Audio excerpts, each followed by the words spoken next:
అందరికీ నమస్కారం. నేను శిరీష. ఈరోజు మనతో పాటు ఉన్నారు ప్రముఖ ఆధ్యాత్మికవేత్త, జ్యోతిష్య పండితులు, శ్రీ విద్య ఉపాసకులు డాక్టర్ సుదర్శన్ శర్మ గారు. గురుగారితో మాట్లాడదాం. గురుగారు నమస్కారం. నమస్కారం. గురుగారు, ఈ నవంబర్ మాసంలో వృషభ రాశి వారికి ఎలా ఉంటుందంటారు? ప్రధానంగా వృషభ రాశి గురించి తెలుసుకోబోయే ముందు అసలు దైవ ప్రార్థన చేసుకుందాం అమ్మ. శాంతం పద్మాసనస్థం శశిధరమకుటం పంచవక్త్రం త్రినేత్రం శూలం వజ్రం జగడ్గం పరశుమభయదం దక్షభాగే వహంతం నాగం పాశం చ ఘంటాం ప్రళయహుతవహం శాంకుశం వామభాగే నానాలంకారయుక్తం స్ఫటికమణి విభుం పార్వతీశం నమామి. వాగర్ధావివ సంవృద్ధో వాగర్ధ ప్రతిపత్తయే జగత పితరం వందే పార్వతీ పరమేశ్వరౌ. శ్రీ మాతా పార్వతీదేవి పితాదేవో మహేశ్వరాయ నమో నమః. శ్రీ మహాగణాధిపతయ నమో నమః. అస్మద్ గురు చరణారవిందాభ్యో నమో నమః. అస్మత్ పితు శ్రీ భమిడి వెంకట సుబ్రహ్మణ్య శర్మ పాదారవిందాభ్యో నమో నమః. ప్రధానంగా నవంబర్ మాసం మనం వృషభ రాశి గురించి తెలుసుకోబోయే ముందు ప్రధానంగా గోచార ఫలితాలు అనేవి మనకి 30% ఫలితాలు ఇస్తాయి. ప్రధానంగా వారి వ్యక్తిగత రాశి లగ్నరీత్యా అంటే జాతకరీత్యా 70% ఫలితం ఇస్తే ఈ గోచారం అనేది 30% ఫలితం ఇస్తుంది. కాబట్టి ఇది శుభాశుభం అంటే 70-30 అన్నట్లు ఉంటుంది. కాబట్టి ఈ రెండు కలిపితేనే మనిషి జీవనం యొక్క ఫలితాలు జాతకరీత్యా ఫలితాలు అని చెప్పడానికి అవకాశం ఉంటుంది. కాబట్టి దీన్ని ఆధారంగా కొంతవరకు చూసుకుని వెళ్తూ ఉండడం అంటే ఎట్లా ఉంటుంది గోచారం అనేది కూడా కొంతవరకు చూసుకుని జాతకరీత్యా కూడా చూసుకుంటూ గోచారం కూడా కొంచెం చూసుకుంటూ వెళ్ళడం ద్వారా ఉత్తమమైనటువంటి ఫలితాలు సాధించడానికి అవకాశం ఉంటుంది. అయితే ప్రధానంగా మనం ఈ యొక్క వృషభ రాశి గురించి తెలుసుకోబోయే ముందు ప్రధానంగా వృషభ రాశి వారు ఏ నక్షత్రం చెందిన వస్తారు అనే విషయం తెలుసుకుందాం అమ్మ. ప్రధానంగా కృత్తిక 2, 3, 4 పాదాలు, అదేవిధంగా రోహిణి 1, 2, 3, 4 పాదాలు, అదేవిధంగా మృగశిర 1, 2 పాదాలు ప్రధానంగా వృషభ రాశిలోకి వస్తాయమ్మ. అయితే ఈ నవంబర్ మాసం ప్రధానంగా వృషభ రాశి యొక్క గ్రహ సంచారాన్ని అంటే గోచారరీత్యా గ్రహ సంచారాన్ని తీసుకుంటే ప్రధానంగా తృతీయ మందు గురుడు ఉన్నాడమ్మా. అదేవిధంగా అంటే కర్కాటకంలో గురుడు, అదేవిధంగా చతుర్థ మందు కేతు, అదేవిధంగా షష్ఠస్థాన మందు రవిశుక్ర సంచారం, అదేవిధంగా సప్తమ మందు కుజ బుధులు సంచారం, అదేవిధంగా దశమస్థాన మందు రాహు సంచారం, ఏకాదశ మందు శని సంచారం. ఈ యొక్క గ్రహ స్ఫూటమి గ్రహగతిలో చూసుకున్న ఆధారంగా తీసుకుంటే ప్రధానంగా తీసుకుంటే అమ్మ మనకి మిశ్రమం ఫలితాలు ఈ యొక్క వృషభ రాశి వారికి సూచిస్తున్నాయి. ఎందుకు అంటే ప్రధానంగా ఈ షష్ఠస్థాన మందు శుక్రుడు అదేవిధంగా రవి సంచారం అంత యోగవంతంగా లేదమ్మా. అదేవిధంగా రాహు యొక్క ఫలితం కూడా రాహుకేతుడు యొక్క సంచార స్థితి కూడా అంతగా బాగోలేదు. కాబట్టి కాస్త వృషభ రాశి వారు కాస్త అప్రమత్తంగా ఉండాలి. అదేవిధంగా ప్రధానంగా తీసుకుంటే ఈ యొక్క వృషభ రాశి వారు ఆరోగ్య రీత్యా అదేవిధంగా ఉద్యోగ రీత్యా కాస్త ప్రత్యేకమైనటువంటి జాగ్రత్తలు తీసుకోవాలి. ప్రధానంగా ఆరోగ్య రీత్యా ఉదర సంబంధమైనటువంటి అనారోగ్యాలు, అదేవిధంగా వాతపిత్త కఫ రోగాలు ఎక్కువగా రావడానికి అవకాశం ఉంటుంది. కాబట్టి ఈ విషయాల్లో వైద్యుని సలహాలు తీసుకోవడం ప్రధానమైనటువంటి విషయం అమ్మ. అదేవిధంగా ఈ వృషభ రాశి వారికి ప్రధానంగా తీసుకుంటే ఉద్యోగస్తులకి అంత అనుకూలంగా అయితే లేదమ్మా. ఎందుకు అంటే రాహు యొక్క సంచారం దశమస్థానమందు రాహు యొక్క సంచారం వల్ల అంత ఆశాజనకంగా ఉండకపోవచ్చు.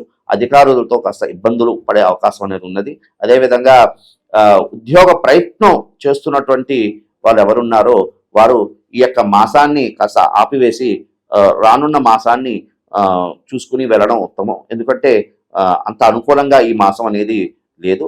అదేవిధంగా ప్రధానంగా తీసుకుంటే సంతాన నిమిత్తార్థం ప్రయత్నం చేసే వారికి కాస్త ఆశాజనకంగా ఉందమ్మా. అదేవిధంగా ప్రధానంగా ఈ వృషభ రాశి వారు స్త్రీల విషయాల్లో కాస్త అప్రమత్తంగా ఉండాలి. స్త్రీలతో విభేదాలు వచ్చే అవకాశం అనేది ఉన్నది. అలాగే గురుగారు, ఈ మాసంలో విద్యార్థులకు ఎలా ఉండబోతుందంట? విద్యార్థులకి ఈ యొక్క మాసంలో విశేషమైనటువంటి యోగవంతంగా ఉన్నదమ్మా. ఎందుకు అంటే ప్రధానంగా తీసుకుంటే ఏకాదశ మందు శని సంచారం వల్ల చాలా అద్భుతమైనటువంటి ఫలితాలు ఇస్తాయి. కాబట్టి విద్యార్థులకైతే ఆశాజనకంగా ఉంది. అలాగే గురుగారు వివాహం జరగని వాళ్ళకు వివాహ యోగం ఉందంటారా ఈ మాసంలో అయినా? ప్రధానంగా తీసుకుంటే వివాహ యోగం అనేది ప్రథమంలో ఆటంకాలు వచ్చినప్పటికీ ఆఖరి ఘట్టంలో అయితే మాత్రం అనుకూలంగా అవడానికి అవకాశం ఉన్నదమ్మా ఈ వృషభ రాశి వారికి. అలాగే సంతాన యోగం? సంతాన యోగం ప్రస్తుత ఆ, సంచారం గ్రహ సంచారం అంత అనుకూలంగా లేదు కాబట్టి రానున్న కాలంలో దానికోసం కాస్త ప్రయత్నం చేసుకోవడం వల్ల అనుకూలంగా ఉంటుంది. అలాగే గృహ యోగం ఏదైనా ఉందంటారా గురుగారు? వృషభ రాశి వారికి యోగవంతంగానే ఉందమ్మా. అయితే విఘ్నాలు ఎక్కువ ఎదురవుతూ ఉంటాయి.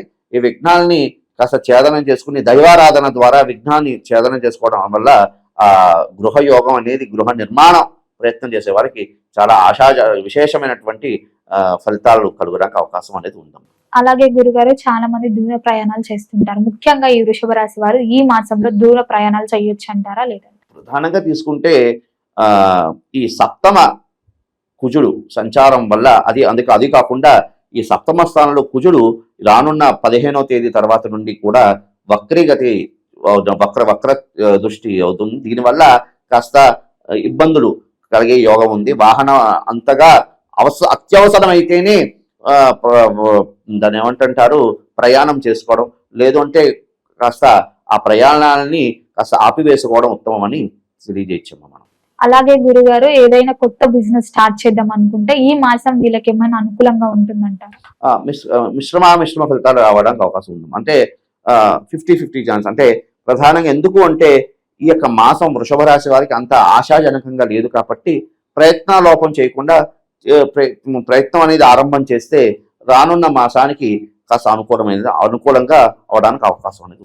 అలాగే గురుగారు ఈ మాసం అంతా వృషభ రాశి వారికి సగం సగం ఉందన్నారు. సో వీళ్ళు ఏ దైవారాధన చేస్తే మంచి ఫలితాలు ఉంటాయి, అలాగే ఎలాంటి పరిహారాలు చేయాలంటారు, అలాగే ఏ దాన ధర్మాలు చేస్తే వీళ్ళకి ఇంకా ఈ మాసం అంతా అనుకూలంగా ఉందంట?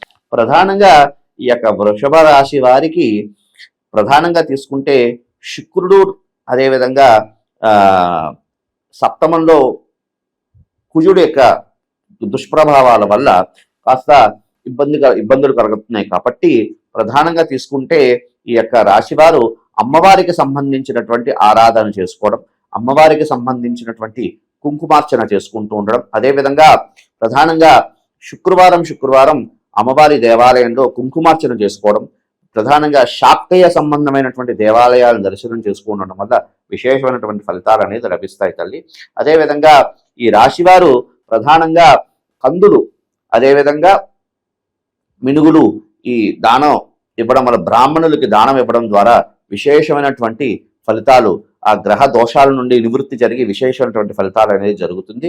అదేవిధంగా ఈ యొక్క వృషభ రాశి వారు కూడా వేప చెట్టు, అదేవిధంగా రావి చెట్టు వద్దకు వెళ్ళి సూత్రము కట్టి దానికి ఒక 40 రోజుల పాటు విశేషంగా దీపారాధన చేసి మూలతో బ్రహ్మరూపాయ, మధ్యతో విష్ణు రూపిణి, అగ్రతో శివరూపాయ వృక్షరాజాయతే నమః అంటూ ఈ విధంగా ఆ యొక్క వృక్షాన్ని ప్రదక్షిణం చేయడం ద్వారా విశేషమైనటువంటి కార్యసిద్ధి కలిగి వారు అనుకున్నటువంటి ఏ యొక్క అభిష్టాలు ఉన్నాయో అవన్నీ కూడా నెరవేరడానికి అవకాశం అనేది ఉంటుంది. మొత్తం మీద గురుగారు ఈ నవంబర్ మాసంలో ముఖ్యంగా వృషభ రాశి వారికి ఎలా ఉంది, వాళ్ళు ఎలాంటి పరిహారాలు చేయాలి, ఏ దైవాన్ని పూజించాలి, ఎలాంటి శ్లోకం చేర్పించాలో తెలియజేసినందుకు ధన్యవాదాలు. శుభమస్తు.